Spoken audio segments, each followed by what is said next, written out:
I've been on Uh, Mexico City in a while. you need to come Uh, down here, man. It's epic. oh, dude, we played down there.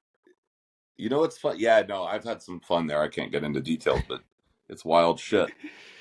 Well, I want to hear all about it. I think, first and foremost, thank you for coming on the show. This is super exciting, man. I Oh, my appreciate pleasure. you. So, I want to start out with your name because I think that's been an entry point. Hollywood Dead has ultimate iconography, and I want to know about your name specifically. How was that derived initially? Well, actually, the first band that we ever started, me and a couple of the dudes from Hollywood Undead, was called Three Tears. That was the name of the band. And I Okay. was the singer in the band. So I used to call myself Johnny Three Tears. I think we were 17, 18 years Wow. old. It was a really long time ago. So um, we did that band, other bands, the same kind of thing that everybody does. Nothing worked. When we started Hollywood Undead, I used the name because we wanted to, at first, we wanted to, we were talking some shit about things from where we were from. And we kind of thought it would be good to, like, for people not to know who we were at first, I guess. Um, and that was part of it. So we used monikers. So I just used Johnny Three Tears because I had used it from our days in Three Tears. Okay, fair enough. So let's talk about those initial years before Hollywood Undead. You grew up in Los Angeles. So Yeah, you Glass Hall spent Park. Wow. So you spent a big chunk of your life in California. So let's just talk about your early years, just getting into music, your formative years. I'd love to hear you speak to that. Yeah, I mean, I was born in South LA. For us, yeah, I mean, how did I met all the dudes. So, I mean, really before I can remember, because we all went to the same preschool. We all grew up in the same area and ended up in the Wow. same kindergarten. And what comes after that? I guess it's elementary school. It's been a Yep. while. Um, so we ended up all in the same school and we became friends. We all lived in LA. And just through those friendships, as time started going forward, um, we were troublemakers and stuff like that, and we came from pretty rough area. So, like, I think as we got into our teens, early teens, we kind of you start going, well, everybody wanted to get out of the situation they were in, so all of us kind of took stock of, like, what the possibilities were. We were all, we didn't have any money, and most of us were already becoming criminals, which we still became, some of us. But at that point, it was kind of like, how do we get out of here? The situation, and music was kind of the only thing. We didn't need any. I knew none of us were going to college. I actually wanted to join the military, but then I got a felony when I was 15, and they don't let you join even if you have felonies as a minor. Wow. So I knew that was out the window. So I was like, okay, that kind of leaves that one option. So we started playing together, doing music. Off and on. We'd be in bands together, then quit. You're kind of running through the mill of bands, and this works for a little bit, then that doesn't. And your drummers in like seven other bands because there's like two of them in the whole neighborhood, and we just kind of ran through different conglomerates, and then Three Tiers, like I said, that was probably our first serious band where we like played, and we played the Hollywood circuit, the Whiskey and the Roxy and stuff like that. And then yeah, we ran through that gamut, and then all of us clicked up. We wanted to do something with more hip hop influence. Rock at that point was, I don't know, it wasn't our thing anymore really. There were some band I love the Deftones and some of the bands out, but a lot of it was kind of steering more into the what I would say, like the middle America, the talk rock type shit. Sure. I was just not into that. So we kind of, we grew up in LA, and hip hop was kind of a big focus of ours. So that was kind of how Hollywood Undead started, is we wanted to do hip hop stuff. And at that point, I think all of us had, at least to some degree, given up on the idea of being professional musicians. Um, Especially at that time period, this is pre Spotify. You couldn't just put your music out. There was no place to put it. Um, so at that point, you certainly needed kind of the gatekeepers, the labels, and things like that, and we didn't have any of those things. So we kind of had resigned ourselves. So we made Hollywood Undead as kind of just, well, let's just do music because we want to do it, and we were able. The reason it was so different is Hollywood Undead was essentially what we would do without any expectation. When before you're going, okay, we need to sound like this, or this band's doing this, or this is what people want, or that's what is out there. Hollywood Undead, we had no intention of ever doing it professionally, so we just did what we wanted, and that's kind of why it was so off the wall. That's pretty wild. So I just want to jump right into Hollywood Undead in that case, because to your point, there was no standard operating procedure for Hollywood Undead. And that's why I think, of course, the band achieved this great iconography that sticks with me, of course, to this day. If you could just get right into what that process of Hollywood Undead as you guys evolved and started gaining popularity, what that whole experience was like, because I remember the time right around MySpace when this started to Mm-hmm. occur. And I'd love to hear it from you. Yeah, I mean, that it kind of took us all by surprise because we had been trying to get in the offices of labels and for years, to no avail. And we had done, industry listening. People would come, A&R guys would come, and we just never had any luck. Probably because we sucked for the most part. But you know, it, it's a really tough industry to get in, and so Hollywood Undead was very reactionary to that. Half of our songs were talking shit about the record industry and Yeah. these people, and it was really more of a like a fuck you to them. The irony is, once we put it out, within a few months, all of them wanted to sit down with us, which is odd because the whole message was "fuck you, people." Hey, let's have lunch now. It's like what? And it really was a kind of backwards. So all of this took us completely like off guard. None of us thought Mm. this was happening. And then, yeah, we were like sitting down with Atlantic and Jimmy Iovine and Interscope, who we ended up signing with, and Elektra and all these different labels. And one would offer us money, one would offer us more. And it was fucking bizarre because I remember at that point, most of us just sold drugs to make money. We'd trap and stuff like that. So we were doing nasty shit to get by. And then all of a sudden, it was kind of surreal. Look, you can't play piano right now. Can you go hang out with Sissy? Yeah, I just want to. Okay. And I'll be out in a minute. Um, So yeah, it caught. I mean, yeah, no one expected it, and then all of a sudden, yeah, it was fucking bizarre, dude. Even thinking about it now, it's kind of surreal because I remember we got signed to Interscope, and they gave us a bunch of money, or at least which was a bunch of money in my mind at that Of point. course. When we went down to the business manager's office, and each of us got like $3,000 cash, because none of us had bank accounts, and we all went to like Third Street Promenade in Santa Monica and like went to buy some clothes, the typical shit. But it was for us. I had never done that in my life, and it was cool. And of course, within 6 months, we spent it all, and we were broke again, like everybody. I should have known what 50 Cent did and bought a bunch of blow and flipped it. Instead, I blew it. But it was fun, man, and it was surreal because it wasn't like there was like a slow ascent to this. It was nothing and then everything, and it was kind of like none of us saw it coming. So it really was pretty crazy, man. Well, that's an interesting juxtaposition because I want to get more into your personal story as it pertains to basically transitioning from Juvenile Hall to founding Hollywood Undead. But before we go there, Hollywood Undead, you really did walk the line of mainstream and alternative. And I want to speak to what your relationship was like to the alternative music scene during the MySpace days. Because you guys did become in your own right very popular in the MySpace scene Right. community. And Well, I'm like, wondering, go ahead. Go. Sorry, dude. oh, no, that's it. And I'm just wondering what your thoughts are. Well, to be honest, I mean, none of us knew what this stuff was at that point. So we were making music and bands. I didn't even have a MySpace account. I was never like into that shit.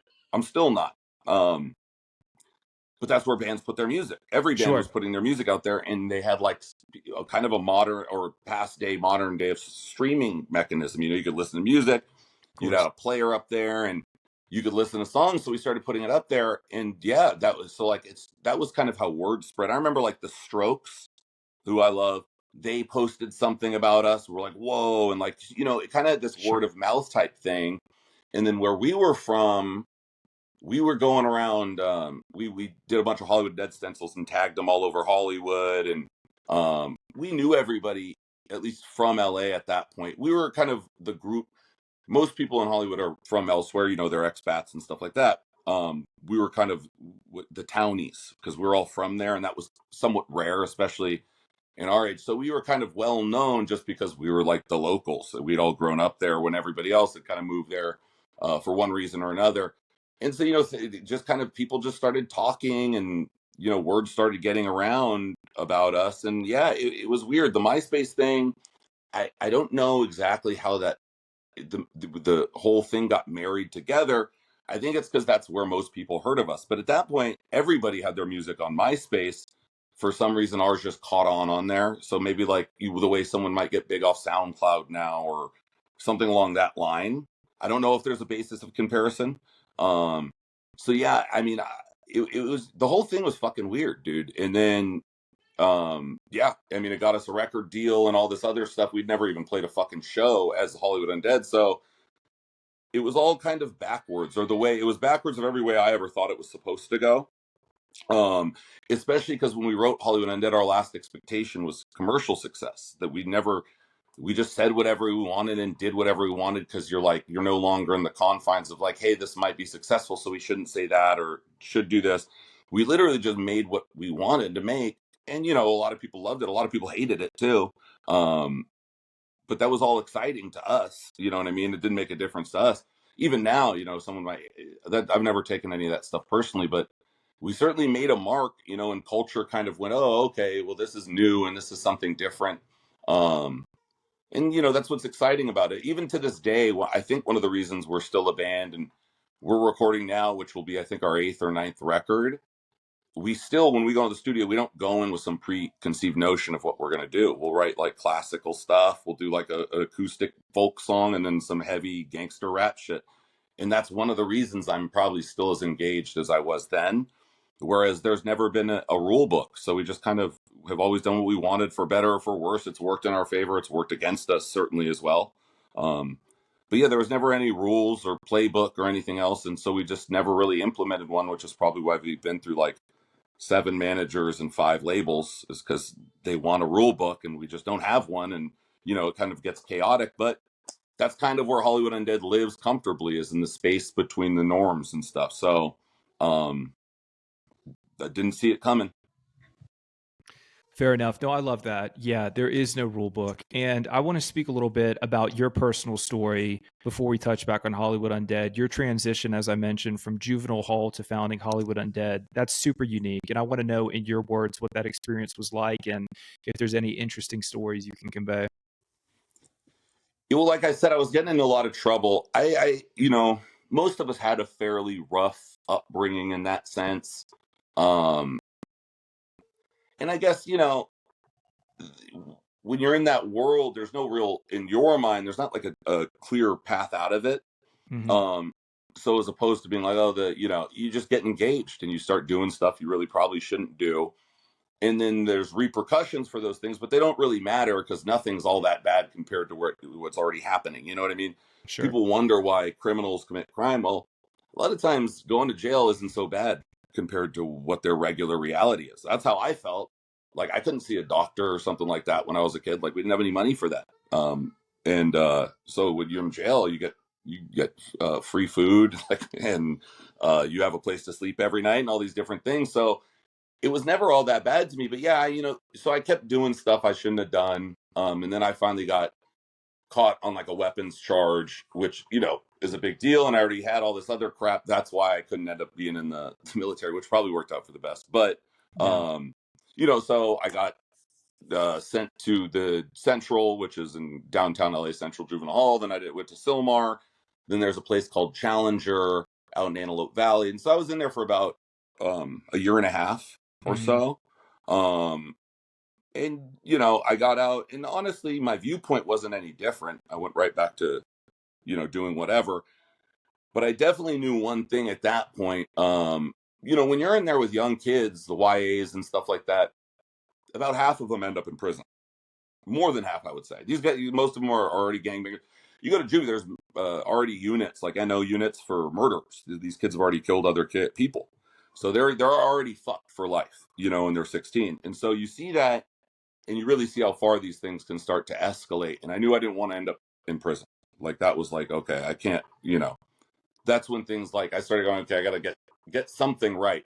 And we had played music prior to this, and that's kind of, I think, where we started, or at least I started taking it more seriously, because I really did look at it. Well, it's like, I can't do anything else now. I'm not going to go to college. They don't. I got my GED in Central Juvenile Hall. No one's going to get. I didn't have any money, and they're not giving dudes like me scholarships. So music kind of became the focus of, okay, well, how can you get out of it? And that was kind of it. And that was really what the turning point for me was. Is it wasn't like I wanted to be famous necessarily, or I'm going to be a rock star. I just didn't want to go to prison, and I figured, hey, this is as good as a way. The funny thing is, when you got all this money, that's when shit really hit the fan. Because then I could buy all the blow I wanted, and and then I remember, because I was a major coke head for a long time. I would do anything really, but coke was preferable. But if I had to, I'd smoke crack under a bridge or whatever I had to do. A terrible time. Don't do that, of course. Of course. But when you get to the point of success, A, you can afford it, and then B, it's not only okay, it's almost encouraged. We used to go and like do these morning shows, Mm-hmm. and we'd be up all still blown out of our heads, drunk, Mm-hmm. and just our faces looked like donuts from the blow or whatever. They loved it. They thought it was the Mm. coolest thing. This is fucking awesome. You're Yeah. playing a show, you can't even barely walk. People, oh, that's cool, that's rock and roll or whatever. And Yeah. it's probably one of those few jobs you can have and just be the biggest fuck up in the world and not only get away with it, Mm-hmm. but almost be encouraged. You know what I mean? It's a dangerous space for someone with my mindset. And so that's what, a lot of things went off the rails and stuff at that time period. And we really certainly went to degrees of excess. I'm happy we're all alive. That was one thing I didn't expect. And then, life changes, and then I rehab, jail, the whole thing. I went back to jail, blah, blah, blah. I remember when we were on our first tour, they let me do the tour because our manager went to the judge and like basically showed him all the dates. So I had to report that we got done December 23rd, December 24th. I had to go into the jail to like report for that and, do the few months. While I was there, the girl I was dating, who's my wife now, but I barely knew her then, came in and she's like, "Oh, I'm pregnant." She's 14 now. So I'm sitting in the jail yard with one of those orange jumpsuits, like, what the fuck? Because, so that really was probably the turning point where I started getting shit together, because I was like, I didn't think I was fit to be a dad at that point, but I was going to be damned if I didn't do a good job of it. And so Wow. that's when I like cleaned up my act and stuff like that. But it was definitely, that's obviously a very concise overview. But for all of us in the band, we all had a lot of these ups and downs and um, periods where things went real bad. And then, now I think everybody kind of got to a point where um, we made it through the gauntlet. And now we just are here doing music and all the other shit. We don't, I'll leave that for the kids, the youngsters, to take the mantle and go to do what they're going to do. Yeah, it's getting crazy out there. No, I think it's interesting your personal connection to the music and the songs you write. I know you mentioned the song Poor Me is deeply personal, Mm. discussing your battle with alcohol. Let's speak to more of that, the redemption arc of your story. I'd love to know that. Yeah, dude. Well, that is kind of an ongoing thing. I mean, I was in rehab last summer. So that's Mhm. one of those things that I'll probably, you know, deal with forever if I Of have to course. guess. That the reason I tell young people this all the time, you don't people, oh, I just want to try what this is like or that's like. The thing is, there's some people, myself included, is once you open that Pandora's box, you can get it closed, but you can't seal it anymore. It's always there. It's like hearing that Jumanji drum all the time where you're just like, oh fuck, I can feel it again. And so you have to be very diligent to not to go down. You have to actively pursue not doing it. Whereas if you don't open that can of worms, you hopefully never find out who you would be with this stuff. Some people get into it and get out of it a year later, and then some people like me, it dictates the course of their life for half of it. Um, but yeah, I mean, I would certainly the lifestyle choices I was making, because it was either you're full bore, I'm going to go to hell, and then you go for a while, and you're like, I can't live like this, and that's where a lot of those poor me's came from, was reconciling with who you were and what you're becoming. You'd have these periods of clarity where I'd be sober and I'd be like, I can't drink or do drugs anymore. That would last a few days. Then I'd be gone for, it was just kind of this yo-yo of sanity and insanity. Um, I was very lucky. And the reason I think I was lucky is I've known a lot of people who have died from ODing, or just that from the world of alcohol and drugs.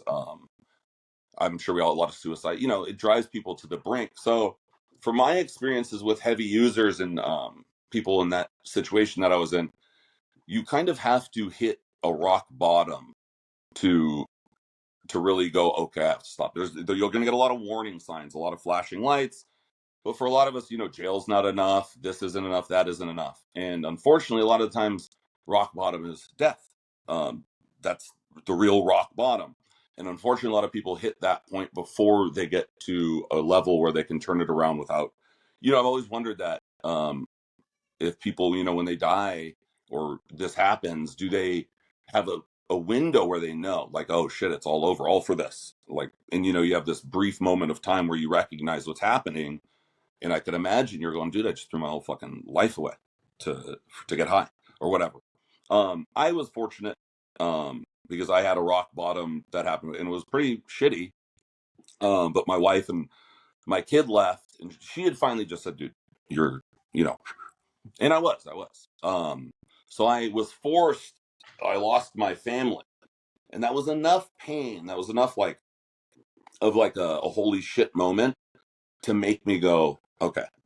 And I stopped right then. I actually moved back in with my mother because I was like, I have to get out of these environments and find some kind of stability, And I just, even after that, I still had relapses, but every time they were shorter. So I'd go off the rails for like a few days. I'd go to wherever, downtown or Hollywood or something, and just go nuts. But I had already had kind of the realization it was never going to be the way it was. And it became more seldom and they became shorter until finally, just through time.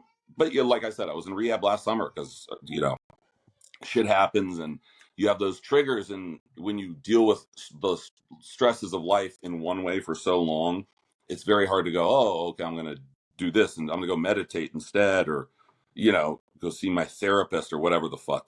So yeah, it's been a lot of ups and downs and all that stuff. And, the poor me's and those songs are all just reflections of that time period. And that was certainly during that time period when things were really heavy. So, like I said, I'm just glad I made it through it all. Certainly not unscathed, but I'm here and my heart didn't explode, and I have all my limbs, and I never got an STD. That wasn't. Hey, that's pretty good. It is. Now you're 3 for 3, so I got to give you credit on that, brother. It was wild times, dude. No, it was, and you'd be the perfect person to speak to it. I think a lot of people will find inspiration in this journey. I mean, as we talked about, whether it be this pod or our affiliations separately to the creative industry. I mean, these are very common themes. We've all known people. I used to be ashamed of this stuff. I would talk about it in music, but I would never. But then I kind of started going. I talk to a lot of kids. Our fans are typically a lot younger. Yeah. And I started and they would read, and I started kind of getting into this. There's ones in particular that I've really gone out of my way to try that, I see real potential. I see them really, so I want to help them. And at that point I was like, you can't really help anybody if you're going to, hide all this stuff. And that almost makes it worse because then it's like taboo, like, oh, you can't talk about this. Interesting. Yeah. And I know people now who are alcoholics or drug addicts and stuff. And talking about it is like, you'd think you just brought up like the most uncomfortable subject in the world. It's like, dude, like there's a lot of us. And there's a lot of people that might go down that road that haven't. And to me, that's kind of the responsibility of it, is like, hey, if you could steer someone away from that, like I said, once you open the box is when you find out whether you can close it again. Sure. A lot of people can't. A lot of people can. But a lot of people like me can't. And so if you can avoid ever opening it, you're going to save yourself a lifetime of heartache. Not just for you, but the people around you. That's one of the things you don't realize till later, is that when you live that way, I was always like, well, it's self-destructive, but that's my choice because I'm hurting myself. There's a lot of collateral damage. That's the perfect way of describing it, collateral damage, because Yeah. that's what it is. Yeah. If Yeah. anybody cares about you, they're going to suffer because of you. Or, dude, who knows what I put people through? I'm sure it was a lot. I did the whole thing where I talked to everybody I knew well enough to apologize to say, look, can I make up any of this? And, you know, it took me 3 years for my girl to come back around and to even trust that I was serious. I was like, to ensure that I wasn't going to go do this all over again, and because it hurts, I'm sure. Of And the course. people will start to put up walls, dude, and bringing those walls down is fucking hard. And so why build them to begin with? And um, I'm all about people should have fun, and I don't have anything against. I hang out with people who drink all the time. I don't give a fuck. Mm. More power to you. I wish I could join you. Um, but some of us can get away with some things and some of us can't. And people should have fun. But there's a very fine line, and you don't really the demarcation zone between fun and misery is very hard to find, Mm. on the map. So one day you're just doing this to have a good time, and the next day you're just doing it to get through the day. And you kind of look back like, wait, when did that switch over? It's not like a point, you know what I mean? You'll find fairly quickly, like, that the shit hits the fan. So, you know, teach their own, but yeah, man, there's a lot of great things in this world and beautiful things in this world and a lot of wonderful creative things that you can do that um, are worth avoiding all of that so you can live through them. Okay, well, I'm so glad you shared that. And I know this marks a very stark contrast to something that's so important and poignant, but I'd be remiss if I didn't ask you about the fashion and aesthetic influences of Hollywood Undead because you played such a pivotal role in that. And again, a very, very much a 180, but I want to hear your thoughts. No, yeah, no, let's lighten things up. Fuck, bro. No, I think both. I think both are incredibly No, pertinent. yeah, Again, I think our audience in particular, if I could just reiterate, is the fact that these are such strong themes that are so pervasive, and the taboo has got to wear off. The it taboo. So I'm absolutely glad does. you opened up. Yeah. Nothing embarrassing about it. No. I remember, because now people are so much more and more aware of mental health and things. For generations, you Yeah. couldn't talk about that. And I Sure. understand why people are still nervous about it. Like, the guys that like post World War II just drank that anguish away, and they saw the most Yep. horrid shit in the fucking world, Yep. stuff we couldn't even dream of. But you couldn't go and say, hey, this fucked me up. Of course. PTSD and these things that they had other terms, shell shock or whatever the terms were. But it was almost like cliche, like, oh, you pussy. And Hmm. life is fucking tough, and it doesn't spare anyone, no matter what the circumstances they're born into or not. Everybody has problems. They might be different, and everybody is going to face tragedy at some point. So there's no point pretending everybody's happy go lucky all the time. I hate that shit. But fashion, I'm not an aficionado. I'm gonna tell you, be honest with you, dude. I wear sweats pretty much every day. Sure. Once I discovered the miracle of sweats, I fucking won't put jeans on unless someone's dead or getting married or some shit. Because I'm like, no, why live in a world that uncomfortable, bro? If you don't have to. Of course. Well, I think if we're talking about the specificity of the aesthetic and the masks, I think there's no denying the undeniable effect that that had on the Oh iconography of yeah, the band. the masks were awesome. I mean, when we Hmm. did it, the whole, for us it was like kind of an avenue. We were all into graffiti and shit like that, and we people would wear masks back then when you went out tagging because you cops, or whatever. You don't want people to see your face. Of course. Um, and then it gave us another opportunity to kind of create with them and create an image with those. And mass is funny because people bring up mass as far as music goes all the time, but in reality, masks have been used in performance for thousands of years. I mean, look at the Greek Mm. tragedies, and you dating back, 3,000 4,000 years ago, people were performing with masks. It was always there's something very unsettling about them. Even now, I still get like, ugh. Um, I don't know whether it triggers fear or curiosity or whatever else. It just gave another opportunity to create something to go along with the band, and it was a lot of fun. That was always one of my favorite things. Is we have this guy Jerry Constantine. He does like movie props and stuff. And he's like fucking genius. And I can't make a mask, but this guy could turn anything you could think of into reality. So that was like always one of the coolest things in the world. So, um, yeah, the masks were with the imagery of the masks and all that stuff. I was always married to it. It was just it was one of the cooler aspects of the band, and yeah, there's something cool. I don't know what it is. It's hard. I think that's what's so cool about it is it's intangible. There's something behind that is half the time they take them off and you're like, oh, it's a fucking dorky dude, because they're so fucking striking, and then it's a dude with a goatee. He's got like a hot pocket sauce in his hair, and you're like, oh fuck. But when they're on, you're like, dude, this is fucking bitching.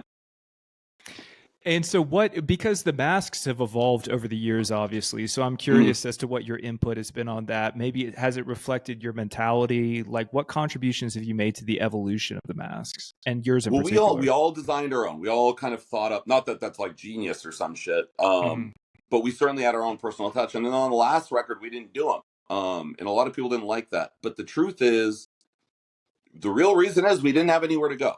And we were like, I don't want to do this just to do it. We didn't want to do it just for the sake of it. And until we could figure out like what we want to do with them that adds to it, so we hit a dead end, I guess, where we just couldn't figure out where we were going with it. So we said, you know what, let's just not wear them and then bring them back when we can think of something. We don't want to do them dirty and be cheap about it, where it's like, hey, you could sell more t-shirts if your masks are on them. You should wear, it's like, no. So we're trying to figure out what we're going to do with that. We've been in touch with Constantine again, the dude who makes them. But yeah, everybody gets to sit down with them and you can draw up these different ideas. Now, of course, your canvas is, the size of your face. So it's not like there's a ton of directions you can take. But, we're trying to think of something like on 5, which was 2 records ago, we all matched them up. So like the colors and the backdrop colors and all the little things matched up between the masks. That was like the first time we had done that, which was really cool. So we're just trying to figure it out. But yeah, man, they're always very, very appealing to me and a cool part of the band. And yeah, you could do a bunch of coke and you put a mask on, no one saw all the white and shit on your nostrils. You didn't have to worry about that. It was beautiful. There's a utilitarian aspect to it too. Yeah, they're That's like nostril interesting. check. I'm like, sorry, dude, mask. Can't. Those must have been some wild times. That's all I can reference back to that. Speaking to your personal life again, then let's talk about your move to Nashville. Yeah. I'd love to hear about your thought process behind that. I'm from Georgia, obviously, as I mentioned, live in LA, but I'm a Southern guy at heart. I want to just Georgia. hear. Yeah, let's talk on it. Well, I mean, I think for me it was more. I grew up in LA, real LA, and it's not a place for kids and stuff like that. So, I have 3 children, and where I grew up, certainly not a place where you would voluntarily want to raise kids. Although it's a lot better now. A lot of the hipsters have moved in and gentrified like half of it. So it's still half cholos and then dudes who look like, from the J. Crew catalog or with their cowboy. I don't know what the fuck they're up to. Latte bars and stuff. But it certainly wasn't like that then. But, I think for me, a lot of it was time for a change. I started really thinking about when I was trying to clean my life up.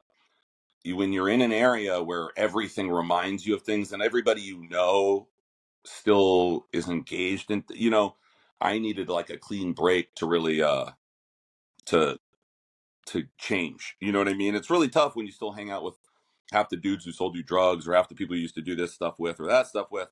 So for me, that was a big part of it, was kind of just changing my environment. And LA has a lot of awesome things about it. We still work out there all the time. I'm going out there Thursday, and I was just out there 2 weeks ago. We still record all our music there. Some of the guys still live there. But for me, it was just kind of Nashville. It's funny because everybody's moving here. For me, it was just fucking random. So when we were moving, I had never spent any time anywhere but LA except for touring. But which is, you're there for an afternoon, you wake up, you play, and you leave. Usually that's the normal schedule. But a drummer of ours had moved here, and I was talking about movies. Like, oh, you should move here. We had played Nashville, but I didn't know anything about it. So we literally kind of picked a spot on the map and just went. It had nothing to do with music or anything else. And when I moved here, that was before this mad rush, So it wasn't like I was part of like there. When I moved here and I was from LA, people were like, "Oh, what are you doing here?" kind of thing. Now it's everywhere. So Exactly. I was ahead of the curve on that purely on accident. But we thought of going to like Phoenix and Dallas and these different places. Um, but Nashville was just kind of like, okay, let's go there, and it worked out. Not to say that we'll never go back to California. I think about it sometimes, but California is pretty fucked up in a lot of ways, and the it's just ridiculous. You got to be a gazillionaire to live there in any kind of like nice way. Yeah. It's just fucking it's lunacy. So who knows? We'll see how that all goes. But it's not probably the no, it wouldn't be my first pick now. Plus now I'm used to being around all this green stuff. I think they're called Yes. trees. Oh, yeah. Rolling fields and shit and streams in them. And I'm Hmm. like, dude, I feel like I'm in Hobbiton. Why do I want to go back to Mordor? That's a perfect way to describe it. Wow, I never considered that because, yes, once you become exposed to that greenery, it changes your whole mental Yeah, outlook. I like think that's clean air probably and stuff. great. And I never knew, I was so used to living in like like a rat box where it's just Yeah. like there's so many people that the tension's really high. Um there and like I said, there's a lot of things to love. I love the beach, and we used to be able to go fucking you go to the beach and snowboard in the same fucking day. I don't know of a lot of places like that. Yeah. Um and there's tons of stuff to do. And of course if you're a musician or you're in the entertainment world, it serves a purpose in that sense. But nowadays, everybody makes music from their house. You don't need $1 million studio to make music anymore. So that kind of freed a lot of that up. And there's tons of studios here now too. I mean, I guess the music industry here might even rival that of LA now. Um, Although it's much more geared towards country stuff. But like our label's office here is fucking bigger than the one in LA. So that tells you something. They got that Jason Aldean money, bro. Yes. Yeah, so it's a different world, and I got kind of, I like it. It's cool, and people are normal, people are down to earth, people are kinder, and it's a little abrupt at first. People saying hi all the time and shit. You're like, what the fuck? It's such a random like thing. You're like, whoa, because I remember the place we lived in LA. We lived there for like 5 years before we moved. Hmm. I didn't even know my neighbors' names, and they lived there. We Yeah. waved, we were courteous. Hmm. We didn't, but dude, the first fucking day we came here, my neighbor came out and said, "Hey, we're gonna cook up some chicken.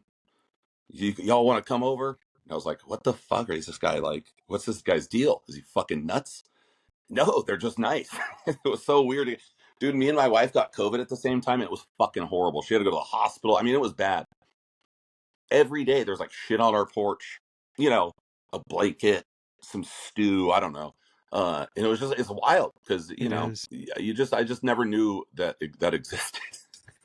A lot of people don't. No, it's interesting. I mean, but again, you have a rare circumstance in that you grew up in LA. A lot of people don't. It's like being from LA or New York is a crazy circumstance. So that's Yeah. cool. Yeah. Well, I think that really brings us to the last part of the conversation, brother. I think in terms of Hollywood Undead and in terms of where things are now and are headed in the future, I would love to hear you just unpack where things stand, what you've been working on, what you can share.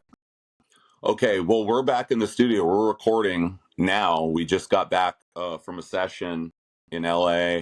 We're going to be doing that, getting songs together. We're actually in the process of changing labels. So we were going out there to meet different figure out what the hell we want to do with that. And then the funny thing is I've been working on the Three Tiers thing. I said was my first band. I'm doing that again. So I'm recording some heavier music because I do a folk project called Dead Sun but that's just really acoustic singer songwriter stuff.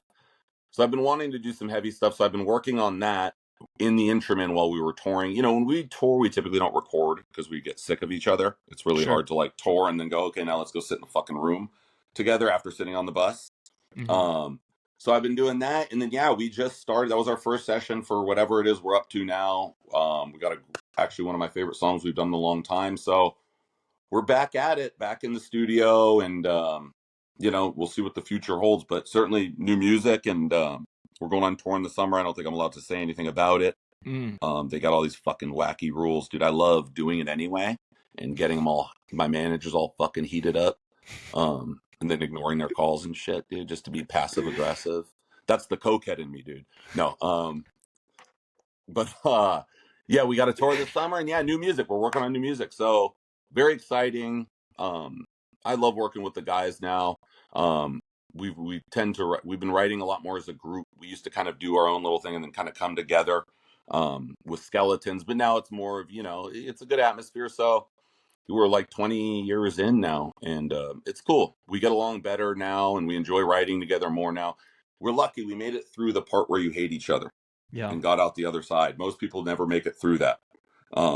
That's usually when they break up and they're doing interviews 10 years later, like, fuck that guy. We made it through all that, and we were very close not to, but it's easy sailing now, and we're enjoying writing new music and seeing what the future brings. 100%. Well, it's an amazing legacy. I mean, you have an amazing legacy. The band has an amazing legacy. And, I'm looking forward to it just on a personal level. I'm looking forward to what you guys do. So, I got to ask you, so you were raised in Georgia. You're yeah. based in LA. What are you doing in Mexico City? I come here often because just like you, I saw another side to the world. I came here during the pandemic and I just said, man, and I spend a few months out of the year here. I go back to LA and then I'll just chill here. It's crazy. I love it there, dude. One weird thing, we went down there years ago and I was all excited. This is no secret now, to get some nice Coke. And I'm like, we're in fucking Mexico. All right. Because all the shit that we bought in LA was off the cartel dudes. It was bricks. It was good stuff. Now we're in the source. And it was like the worst blow in the fucking world. And I was like, what are you sending all the good shit to the gringos? You don't save anything. And so we're getting these sacks. They're like $25, but they smelled like a banana. Like they put baby powder in them so it smelled good. I'm like, dude, I want to smell the fucking Coke. It was very frustrating, to say the least. But I did get high enough where the next day we went to the airport, because we stayed in an airport hotel, and I was so strung out. Yeah, that area is wild. Go on, though, please. Yeah. And I had a guitar with me in a bag, and I felt like people were watching me, which was what this stuff does to you, that I gave my guitar, because I thought that was like the red flag, to our lighting guy, and I said, hey, you can have this guitar. And it was a Martin guitar. It was a nice guitar. It's like, what? I was like, just keep it. Because I thought they were staring at me because the guitar, and they were going to search me, and I was going to... And then anyway, I made it home out of a guitar, all because of some nasty Coke. Damn it. The food was good, though. The food was great. It still is. I think that's the good news. And if you guys play here, I'll make a trip to Mexico just to see you guys. We keep planning it. We were going to go down, because Papa Roach goes with they're our boys, and we tour a lot with them here and in Europe, and we're planning on it. Obviously the COVID years, even though things are like normal, they're not. Everything's kind of out of whack still. Like the wheels all stopped, and now everybody's still trying to figure out, like, everybody went on tour all at the same fucking time, because everybody's sitting around waiting. And so it's kind of been a clusterfuck getting everything to where it works and stuff again. So we should be down there soon. I'd love to go down. I love going to Mexico. It's one of my favorite spots. That's one place, if I didn't have, like, my obligations here, I would move there in a heartbeat, because it's just so pretty, and that's another place people are so friendly. Yeah, it's just like the world outside of LA and New York. Once you actually expose yourself to it, a lot of people aren't willing to do it, but I think, like you and I, once you expose yourself to it, it is amazing. Yeah, and then you can't go back. Yeah, you're like, these people are dicks. Brother, I'm totally with you. Well, dude, thank you so much for hanging out with us today, man. I appreciate you so much for doing this interview. Anytime, dude. My pleasure, man. I'm glad I saw. I didn't know, and I looked, and I was like, oh, this guy's dope. He has good stuff. So some of the podcasts are fucking lame, but this was good. You're good. Dude. You're good at what you do. Keep doing it. Thank you, brother. I appreciate that vote of confidence, and thank you so much for being here, man. Oh, my pleasure.